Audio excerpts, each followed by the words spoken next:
The Dukes versus the Ducks. James Madison travels all the way from Virginia to Eugene, Oregon to take on the Oregon Ducks in the first round of the college football playoffs. This game is on Saturday night. I believe it's around 5 p.m. local time, which is all the way in the Pacific, of course, with Oregon. And this is a game that no one's talking about because everyone, it seems, has just completely written it off. Everyone's saying that this game's not even going to be close. It's like a 21.5 point spread. Oregon's going to blow them out. I'm not even going to watch it. That's what everyone is saying, I feel like. But I'm not saying that. I think this is going to be a really interesting game. I think James Madison is a good football team. They're really, really good at executing what they want to do. Almost better than anybody in the country, given their schedule and the teams that they've played so far. I love what James Madison's been this week. Their Twitter is going crazy. I think it's a lot of fun what James Madison's doing. But I think that they realistically have a good shot to compete in this game. With Tulane Ole Miss, I think that is definitely going to be a blowout. I don't think it's going to be very close at all. This game, I think, in my opinion, James Madison has a better chance of competing with Oregon than Tulane does of competing with Ole Miss. And I think a lot of people disagree with that, but we're going to see. And of course, everyone's talking about this is such a lopsided affair with these two programs, and it really is. James Madison joined the FBS in 2022, and that was 3 years ago. They have barely even been in this era of football, this division of football. They haven't been in it very long at all. Oregon has been in the FBS since it was invented. I said joined FBS in 1893. That's just how long they've been a football program. And ever since they joined the football program atmosphere, they've been one of the best programs in the country, although they've never won a national championship. So both these teams do have the same number of national championships, which is kind of funny. Oregon is 96 and 164 versus ranked opponents. JMU has never played a top 25 team as an FBS member.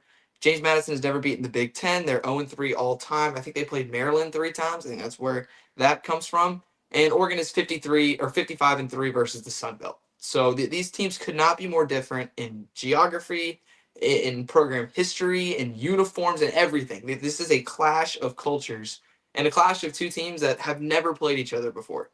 So this is why everyone is saying this is going to be so lopsided, is because Oregon has all the advantages historically, and they're a better team, like skill wise. Oregon's players, if you match them up one on one with James Madison's players, Oregon's are better. They have better recruiting classes.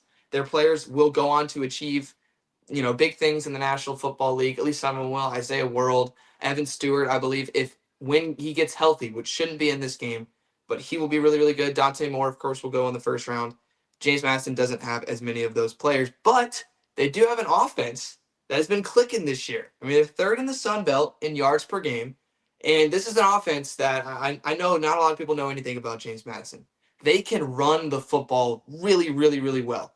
And it starts with Wayne Knight, their running back. He's second team All-American in terms of all-purpose player. And he's got 1,200 yards rushing this year, 9 touchdowns. He averages 6.6 yards per carry. He's not the biggest dude in the world, but he's explosive. They put him all over the field. He is their best weapon offensively for sure. I've heard a lot of people talking about Alonzo Barnett in this game and him being the dynamic playmaker at quarterback. Personally, I don't think he's all that. He only is completing 59.9% of his passes this year. And James Madison's system, they don't have a lot of easy completions worked in for him. But I think Barnett is best when he's using his legs, when he's outside the pocket and he can improvise. And that can lead to turnovers, which is why he has 8 interceptions on the year. But if James Madison moves the ball in this game against Oregon, it's not going to be because Alonzo Barnett throws for 300 yards and 3 touchdowns. In my opinion, I think it has to come from the run game. I mean, they're fifth in the FBS in rushing yards per game. So they can run the ball really, really well. Their offensive line is pretty decent too. They've only allowed 21 sacks per game. And they're 19th in the FBS in third down percentage too, because they're so productive on first and second down running the football. So that is where it starts for James Madison. If they want to control this game at all, it has to come with the run game. But unfortunately for them, they are taking on an Oregon defense that is very, very good. It's second in the Big Ten in yards allowed per game, fourth in the nation. And it starts with the defensive line, in my opinion, with Oregon. With Uyagalele up front, with Bear Alexander, those guys are really, really good. They run a lot of stunts up front, and they do an elite job stopping the run. They are sixth in the Big Ten in rushing yards allowed per game. I think a lot of that is poor tackling in the secondary. I mean, Dylan Thieneman is great back there. He's going to be a draft pick at safety for Oregon, but I think they could do a much better job tackling in the secondary and on the second level of their defense. But other than that, I mean, this defense is great. Their secondary is amazing. They can get home, not too consistently, but they do have some weapons off of the edge. And that this is a great, talented Oregon defense, and it's coached by Dan Lanning, and we all know what Dan Lanning can do defensively. But that being said, I mean, I do think that it is a realistic possibility that Wayne Knight in this rushing attack from James Madison pulls off maybe one or two explosive runs. I could see it happening. We've seen teams do that to Oregon. I mean, this Oregon run defense is great for the reasons that I just mentioned, but it's not like the most dominant unit in the country. So where that's concerned, I think James Madison got a good matchup for that reason. Now, I'm not saying that James Madison is going to be able to move the ball consistently against Oregon. I don't think that's going to happen. Oregon's defense is too good, and like James Madison doesn't have a consistent passing game. So if Oregon can stop the run and force James Madison to the third and longs, they're going to have a rough time, and they're not going to have any success. But if James Madison can produce maybe a couple explosive run plays, I could see that giving them an edge in this game. So that is something to look out for. But this Oregon offense, man, this is a great unit, especially running the football. I've been so impressed with Oregon's offensive line in run blocking schemes. And they've got three guys at the running back position that have produced really well for Oregon this year. Noah Whittington, Jordan Davidson, and De'Aaron Hill. Hill is a freshman. He's a true freshman, but he's so fast. He's so explosive.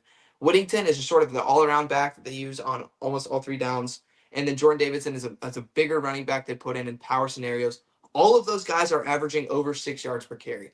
So it's not just that these running backs are really good, but the offensive line has been so consistent all year long. And that is why they're second in the Big Ten in rushing yards per game. I think that's only behind Indiana.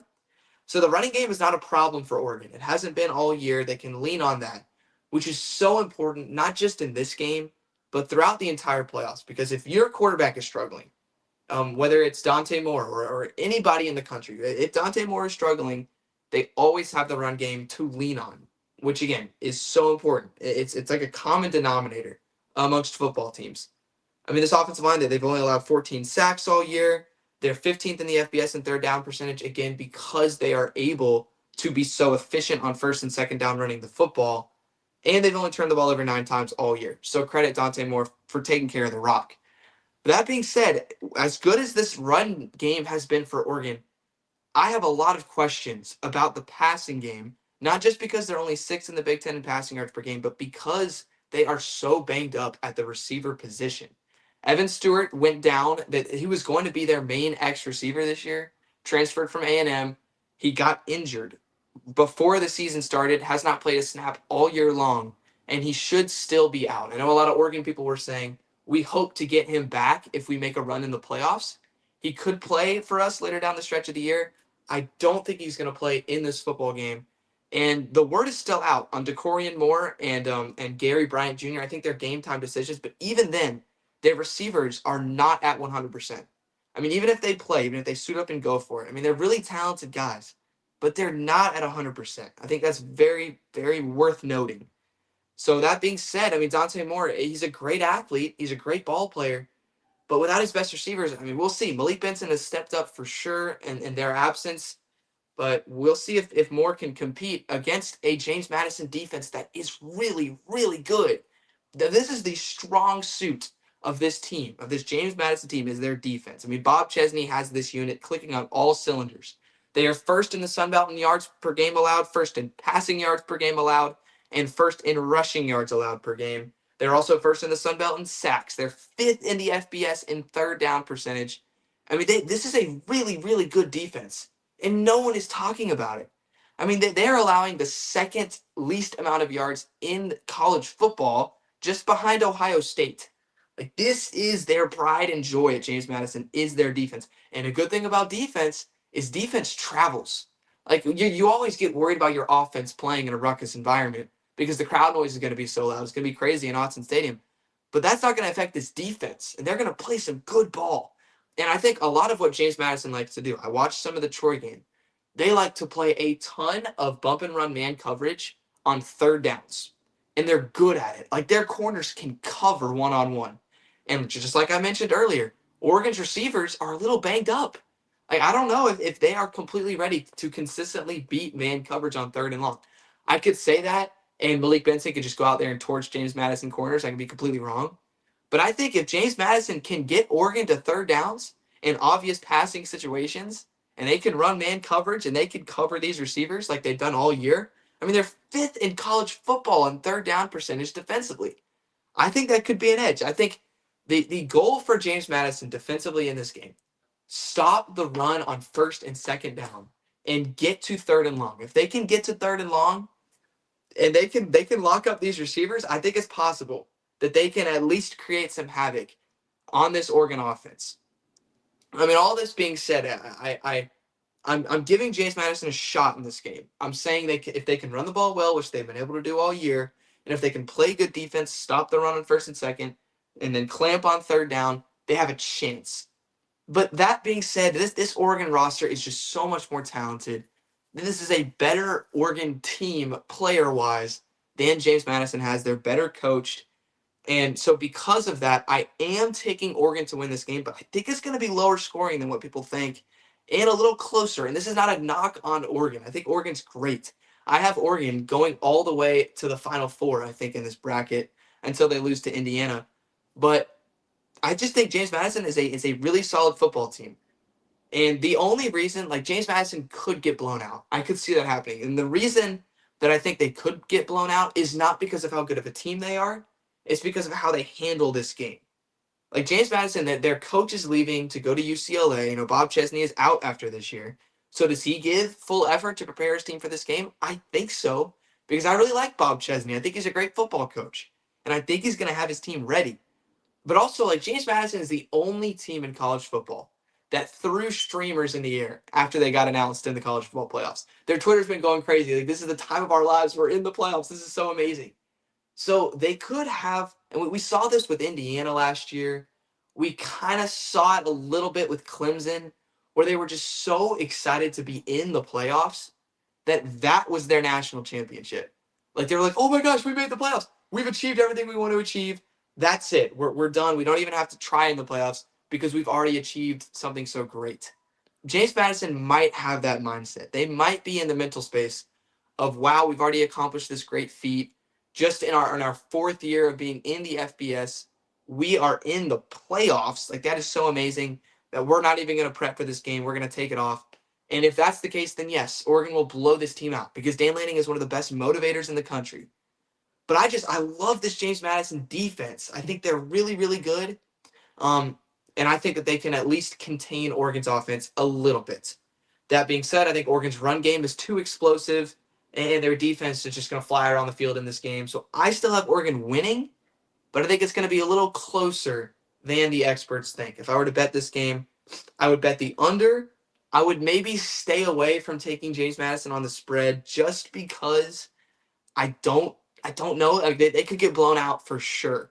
But if Bob Chesney has this team ready, like I think he will, I think it's going to be a 14-point game, and I think Oregon's going to struggle.